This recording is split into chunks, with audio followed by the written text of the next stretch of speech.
Hi, my name is Stephen Myers. I'm with Keller Williams Real Estate in Seattle, Washington. Today I'm going to be talking a little bit about the inspection response that the buyer submits to the seller.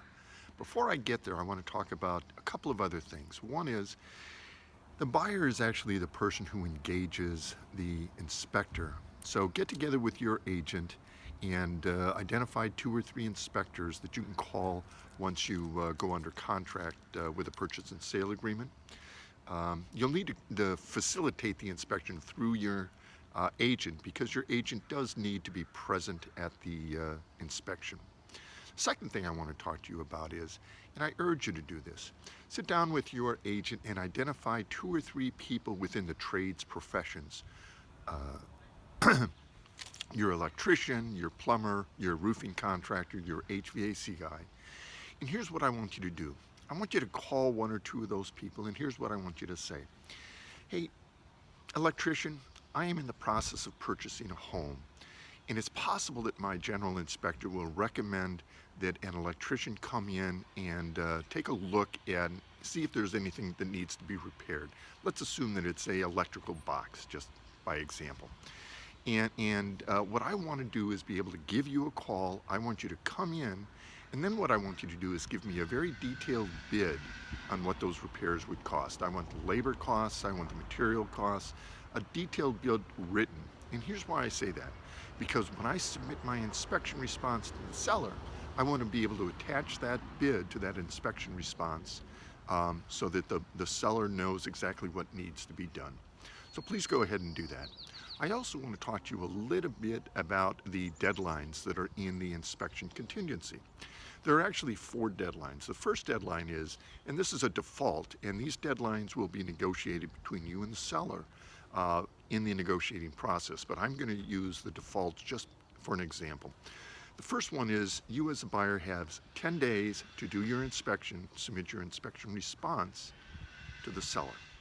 Now, if the general inspector comes in and says, geez, I think you need to get an electrician to take a look at this, your general inspector will write out a little paragraph, a sentence in their inspection directing you to do that. And what you do with that is you take that and you submit it to the seller, and that will trigger an additional inspection period. Now that is by default 5 days. Now once you submit your inspection response to the seller has 3 days by default to respond to you, and then you have 3 days by default to respond back to them. So let's assume you're all said and done, inspection's done, you're ready to submit your inspection response to your seller. You've had the electrical contractor come out and provide that bid. Here's what you're going to do. You're going to attach that bid from the electrician to the inspection response. On the front of the inspection response, you're going to write, seller shall engage XYZ electrician to perform all of the work on the attached form. Remember, seller shall. So you've gotten that far.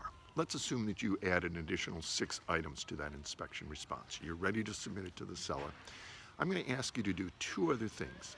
I'm going to ask you to sit down with your agent and prepare a termination notice of the purchase and sale agreement. That will be a 90 series notice, and it'll actually be the blank notice, and your agent will write in, purchase and sale agreement has been terminated because of the inspection contingency, period.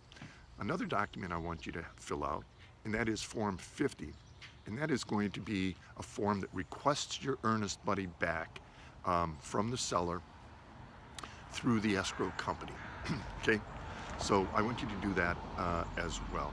So you have submitted the inspection response to the seller. The seller has 3 days by default. He or she has 5 options that in front of them to respond back to you. The obvious one is they can accept all of the items that you've requested. Say, they'll say, I'll do all of them. They sign off, they get it back to you. Great. They're going to go ahead and hire XYZ electrician. You as the buyer have the opportunity to re-engage your inspector to go back out and inspect again to make sure that all 7 of those items are done satisfactorily. You have up until 3 days before closing to do that. I would encourage you to do that.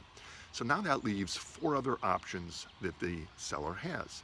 They can come back and say, I'm not going to really do anything, but I'll give you $5,000 either at closing, either to cover your closing costs. Maybe it's a reduction in the sales price. Maybe it's a credit at closing. So that's a second option that they have. A third option they have is they can reject everything that you've said. Seller has decided they're not going to do any of the work. So that's a third option. The fourth option is 3 days come and go, and you don't get an inspection response back from the seller. That's a fourth option. The seller does not have to provide the inspection response back to you. Here's the fifth and really final option that the seller has, and that is they can agree to do, let's say, the first 4 items, including the electrical work on the house, but they don't want to do 5, 6, and 7. Okay, so those are the 4 options they have available to them. So now you get that back, let's say on a Tuesday, just as an example. So you have now 3 days to respond back to the seller. And what are your choices? And you really have 3 of them. You've got a fourth, but let's talk about 3. The first one is you can accept what the seller has responded with. You'll take the $5,000 at closing. That's an option. You'll take them, agree that they'll only do the first 4 things. They're not going to do 5, 6, and 7. Okay, that's an option. They've also given you they've also said they're not going to do anything, or they haven't responded at all. In either of those cases, seller is not going to respond. So you can accept any of those options. Your second choice is terminate the purchase and sale agreement. Let's say, look, if you're not doing 5, 6, or 7, or all 3 of those, or you're not going to work with me, I'm terminating, walking away. Please give me my earnest money back. That's your second options. Your third option is you have 3 days to negotiate with that seller to increase their response. Let's say you want the 5th thing done. Maybe you don't need the 6th or 7th thing done, but you want the 5th thing. Maybe it's the cash. Maybe you'll take $6,000 instead of $5,000. Now, the other 2 options where they're going to do nothing, you have the opportunity to go back to them and aggressively work with them to see if they'll agree on something. Now, remember, you have 3 days. That's your deadline. So you've gotten an inspection response back on a Tuesday. You're working with the seller closely to try to negotiate a better option. You come up with it. You have a better option. Maybe they're going to do the 5th thing. Maybe they're going to have agreed to pay you $6,000 instead of 5. Whatever it is, you put it. You grab a blank inspection response form 35R. On the front, you say, please see attached form 34. On form 34, you list the 6 things that they're going to do. Seller shall do this. You submit it back to them on a Friday. Now remember, Friday is your deadline, per se. But the buyer and the seller have all agreed. It gets to be, 6 o'clock Saturday night, 7 o'clock. Nobody's too worried, at least the buyer's not. They didn't get a response Saturday night. So Friday night. Saturday morning comes around. It's 8 o'clock in the morning, and the listing agent sends a email to your agent saying, buyer, thank you for waiving your inspection contingency. And you're like, well, we didn't waive it. We've all agreed on what was going to be done. Well, it's Saturday morning. The deadline was 9 o'clock on Friday night. Saturday morning at 8 o'clock, actually Friday night at 9:01 p.m., you have waived your inspection contingency. What that means is that the seller is under no obligation to perform any of the repairs that you've requested or even thought you agreed upon. In addition to that, if you attempt to terminate the purchase and sale agreement based on the inspection contingency, you are in breach of contract, and the earnest money will go to the seller. So you have lost your earnest money because you've breached the contract. Okay? Let me back up a minute. Let's say it's Tuesday, and again, you're negotiating, and you reach the agreement, and you provide the 2 forms to the seller on a Friday. You get the response back Friday afternoon, early Friday evening, and the husband has signed off on it, but the wife has not. Saturday morning rolls around, and you get an email from the listing agent. Buyer, thank you for waiving the inspection contingency. And you're like, no, I've got the paper in my hand. It's been signed off by the husband. Guess what? These documents need to be signed off by both parties. So what that means is you may or may not have, well, you have breached your the purchase and sale agreement. Now, if you want to retain your earnest money deposit, you will find yourself with an attorney that you've hired in court pleading your case in front of a judge. And what is the judge going to do? I don't know. They could say, you breached your purchase and sale agreement. Or they can say, seller, you effectively agreed to do these things, so I think the earnest money should go back to the buyer. What will the judge say? I have no idea. So let me cover a third scenario. It's Tuesday, you get the inspection response back from the seller and you say, okay, let's get through this, I'm sorry, it's not Tuesday, it's now Wednesday. It's now Wednesday you get it back and you have 3 days to negotiate. On Friday, or let's say Saturday, you reach an agreement verbally, you put it in writing, you send it off on the 2 forms that I've identified.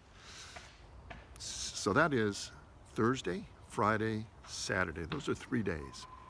Sunday rolls around and you get an email from the listing agent saying, buyer, thank you for waiving your purchase and sale agreement. And your smart real estate agent says, you know, you haven't waived it because under the computation of time that's identified in section L of the purchase and sale agreement, the computation of time for periods of 5 days or less do not include Saturday, Sunday, or legal holidays. So whereas you got it back on Wednesday and you're required to respond within 3 days, well, Thursday, Friday, you don't count Saturday, you don't count Sunday, you have until 9 p.m. on Monday evening. So if they attempt to cancel the purchase and sale agreement or put that you've waived kind of language out to you, you know what direction they're going. So you can either say to the seller, look, seller, I still have another day to terminate this purchase and sale agreement and retain my earnest money deposit. So you either sign off on all of this or I'm walking. Okay, so those are some of the scenarios that I wanted to present to you. I apologize if this was a little long. What I want you to do is I want you to communicate, talk to, ask questions of your designated broker of anything that I've told you today, just to confirm what I've told you. If you have any questions regarding this information, please contact me, Stephen Myers, Keller Williams, Greater Seattle. You can email me at smyers, M-E-Y-E-R-S, @kw.com. Thank you very much for viewing this video. I hope you found it informative. Bye now.